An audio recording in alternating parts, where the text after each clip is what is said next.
بسم الله الرحمن الرحيم. السلام عليكم ورحمة الله وبركاته.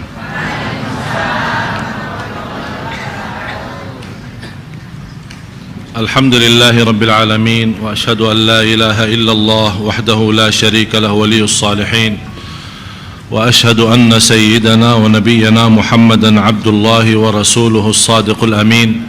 اللهم صل وسلم وبارك على سيدنا محمد وعلى آله وصحبه ومن تبعهم بإحسان إلى يوم الدين.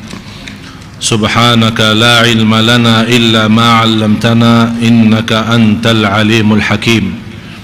Maha suci Allah, saya tidak mempunyai ilmu apa-apa, hanya saja apa yang diberikan oleh Allah Subhanahu wa ta'ala. Semuanya atas taufik Allah.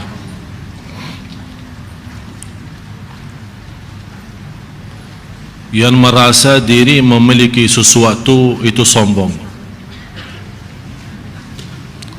Yang semestinya kita selalu merasa diri milik Allah, hamba Allah, tidak bisa apa-apa, tidak bisa kemana-mana dari Allah dan kembali kepada Allah. Itu hakikatnya la haula wala quwata illa billah. Ibadah pun tidak bisa sempurna kalau bukan taufik Allah.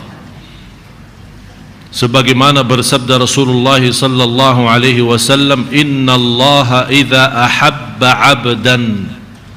Saya paling suka hadis ini. Kalau Allah mencintai seorang hamba, berarti kalau Allah tidak mencintai seorang hamba, tidak dapat taufik.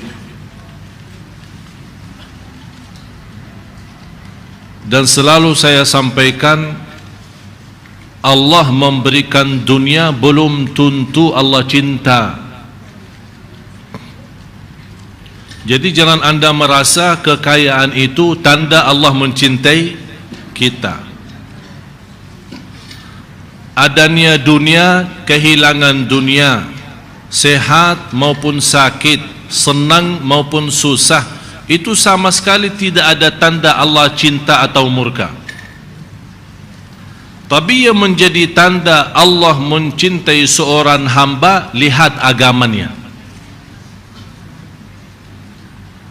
Semangatnya ibadah, semangatnya salat malam, semangatnya belajar, semangatnya untuk betul-betul menjadi orang yang bertakwa, jauh dari perkataan-perkataan yang tidak benar.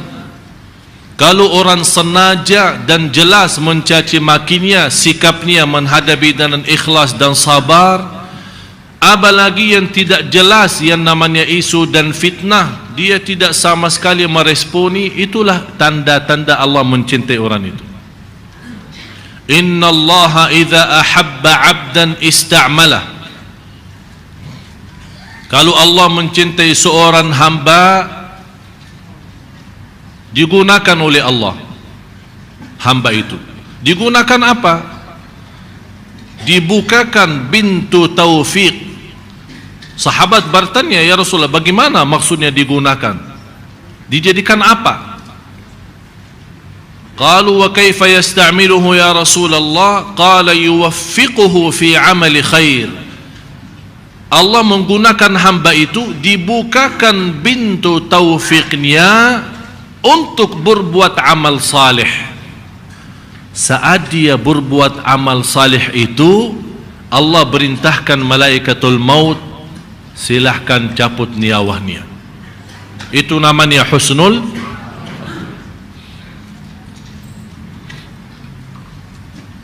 Karena untuk mengambil nyawa seorang, malaikatul maut pun tidak tahu.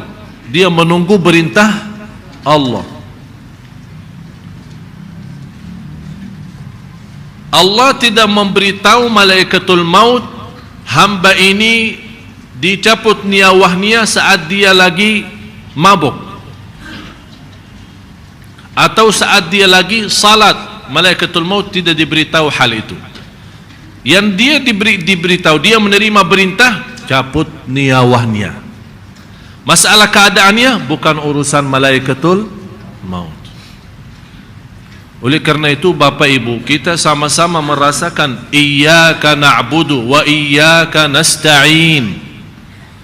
Al-Imam Ibnul Qayyim rahimahullah, sebabnya firman ini iyyaka na'budu wa iyyaka nasta'in, dia membuat buku 4 jilid. Satu buku lebih dari 300 halaman. Hanya gara-gara iyyaka na'budu wa iyyaka nasta'in. Jadi yang semestinya kita merasakan saat kita salat, kalau boleh stop. Apalagi lagi salat sunnah, lagi salat malam, begitu anda membaca iyyaka na'budu wa iyyaka nasta'in, stop dulu. Sambil anda merasa tersentuh hati, ini hati harus bergerak. Allah sudah menggambarkan kalau Quran turun di atas gunung, hancur.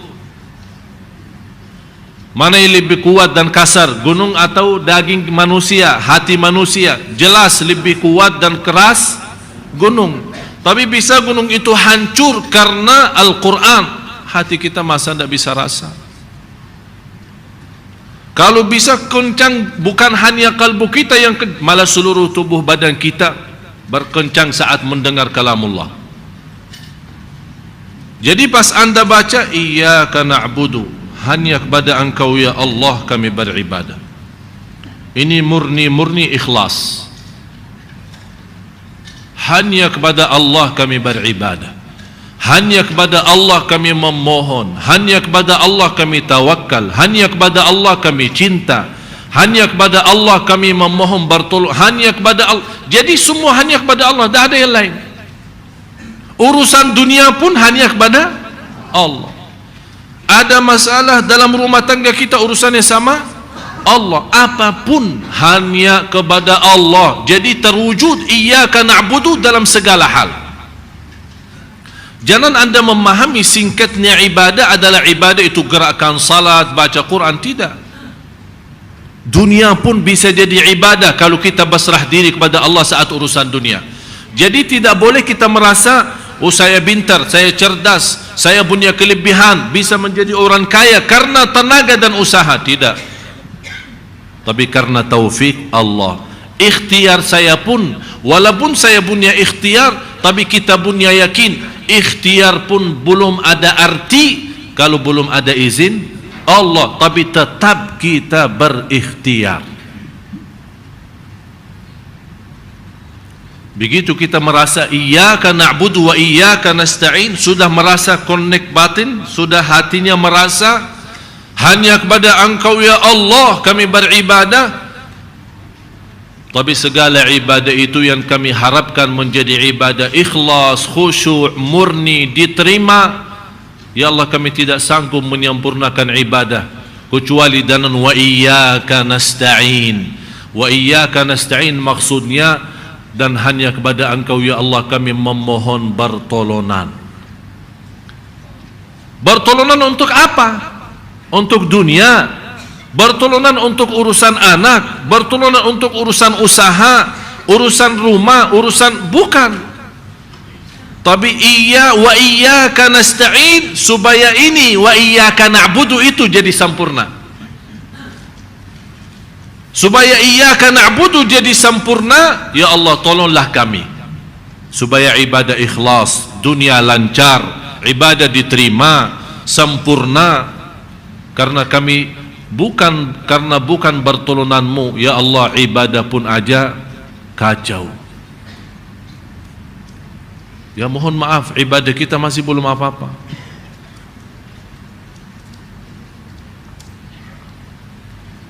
Beberapa hari ada satu cerita beristiwa. Saya telefon ke guru saya, silaturahim. Kemudian saya hampir lama tidak telefon beliau, dan berkata beliau, saya ada cerita indah buatmu.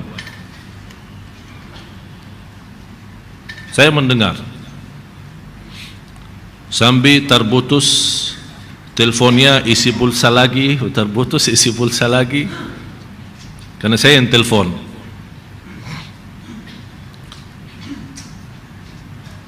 Beliau menceritakan dan menunjukkan apa yang saya sampaikan ini, iyyaka na'budu wa iyyaka nasta'in. Begitu setiap saya membaca Al-Fatihah di luar salat maupun di dalam salat, saya betul-betul merasakan iyyaka na'budu wa iyyaka nasta'in membuat saya berhenti. Sambil ulama berkata, barang siapa yang memahami iyyaka na'budu wa iyyaka nasta'in, dia mampu memahami Al-Fatihah.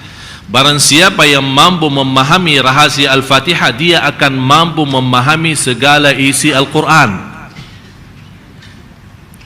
Semua isi Al-Quran kembali kepada Al-Fatihah. Semua isi Al-Fatihah sumbernya iyyaka na'budu wa iyyaka nasta'in. Jadi kuncinya di situ. Jadi kita betul-betul sudah basrah diri hanya kepada Engkau ya Allah, ibadah, ikhlas, berjuangan semua, hidup mati karenamu ya Allah, wa iyyaka nasta'in. Habis itu sudah betul-betul kita meyakini segalanya milik Allah dan kita hamba Allah, baru kita minta petunjuk. Ihdinas siratal mustaqim. Buat apa? Dunia akhirat, lahir batin, ilmu, sekolah, kuliah, jodoh, rizki, urusan, semua termasuk siratal mustaqim. Jadi siratal mustaqim bukan hanya agama. Siratal mustaqim jalan yang lurus dalam pendidikan, jalan yang lurus dalam mencari jodoh, jalan yang lurus dalam mendapatkan yang terbaik dalam bisnis dan usaha, jalan yang lurus mendapatkan majlis ta'lim yang memberikan manfaat dalam kehidupan saya, yang merubahkan menjadi majlis dan belajaran saya semakin baik, saya semakin mendekatkan diri saya kepada Allah, bukan ilmu yang sia-sia. Itu yang perlu. Inilah ihdinas siratal mustaqim. Malah salah satu taufik Allah subhanahu wa ta'ala bagi kita semua, kalau Allah membukakan kita bisa menghadiri majlis ta'lim yang Allah rubahkan rasa hati kita menjadi lebih baik. Dengan keikhlasan kita berduduk di majlis ta'lim dan sama-sama belajar, disitulah Allah bukakan hati kita bersama. Yang berceramah Allah gerakkan lidahnya supaya bisa menyentuh hati yang mendengar. Karena orang yang berceramah tidak mampu menyentuh hati yang mendengar, tapi Allah yang mampu mengkontak batin supaya bisa apa yang disampaikan oleh penceramah bisa difahami, bisa dirasakan, bisa dihayati. Oleh karena itu begitu saya masuk majlis ta'lim, ya Allah, saya serahkan diri saya, lidah saya, hati saya, Engkau yang atur. Hati jamaah bukan milik saya, tapi milik Engkau ya Allah.